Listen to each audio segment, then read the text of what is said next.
નમસ્કાર મિત્રો, વિડીયોમાં તમારું સ્વાગત છે। તો મિત્રો, અત્યારે હાલની ખૂબ જ મોટી અને દુઃખદ ખબર સામે આવી રહી છે। ત્યારે મિત્રો તમને જણાવી દઈએ કે મગફળી એટલે કે સિંગ શિયાળાનો લોકપ્રિય અને સ્વાદિષ્ટ નાસ્તો માનવામાં આવે છે। તો ઘણા લોકો તેને શેકીને ગોળ સાથે અથવા ચટણી સાથે ખાવાનું પસંદ કરે છે। તો મગફળીમાં પ્રોટીન, સ્વસ્થ ચરબી, ફાઇબર અને અનેક જરૂરી પોષક તત્વો ભરપૂર પ્રમાણમાં હોય છે, જે શરીરને ઉર્જા અને શક્તિ આપે છે।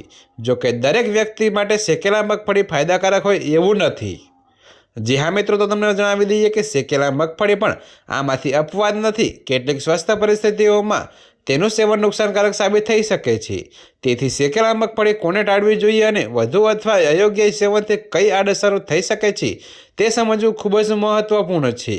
ત્યારે મિત્રો, શેકેલા મગફળી પોષક તત્વોથી ભરપૂર હોય છે।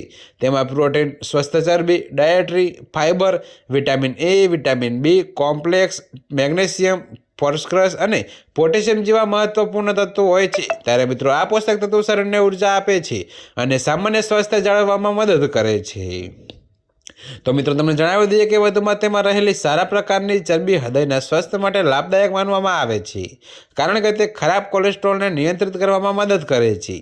જો કે કેટલીક પરિસ્થિતિઓમાં શેકેલા મગફળીનું સેવન ટાળવું જરૂરી બને છે।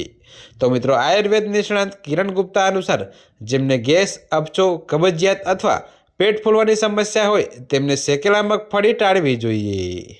ત્યારે મિત્રો, અત્યારે હાલ માટે આટલું જ। મળીશું નવી અપડેટ સાથે। અને જો તમને અમારા વિડીયો પસંદ આવતા હોય તો વિડીયોને લાઇક, કોમેન્ટ, શેર અને અમારી ચેનલને સબસ્ક્રાઈબ કરવાનું ભૂલતા નહીં મિત્રો।